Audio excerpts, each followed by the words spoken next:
Қайырлы күн достар, бүгін сіздермен ерекше теңіз балдырынан салат дайындаймыз.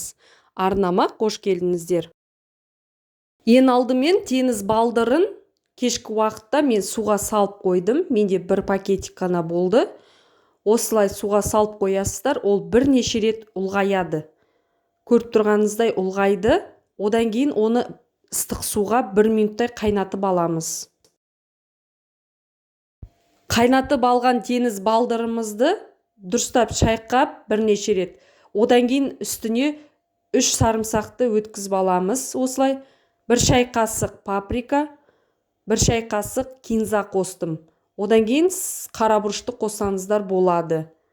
Соя тұздығын дәміне қарай қосып, татымына қарай тұз қосып, 9% сірке қышқылын қосып, ысып тұрған майымызды құйып, жақсылап араластырып аламыз.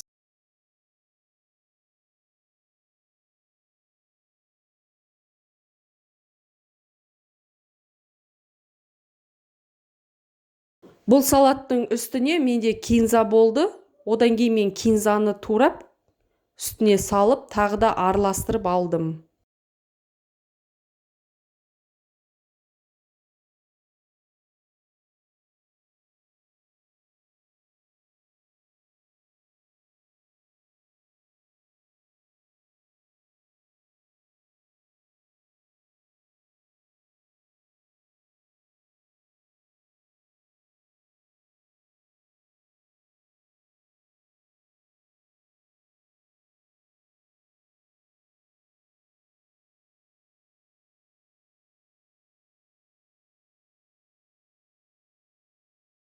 Осымен теңіз балдырынан салатымыз дайын болды. Барлықтарыңызға астарыңыз дәмді болсын.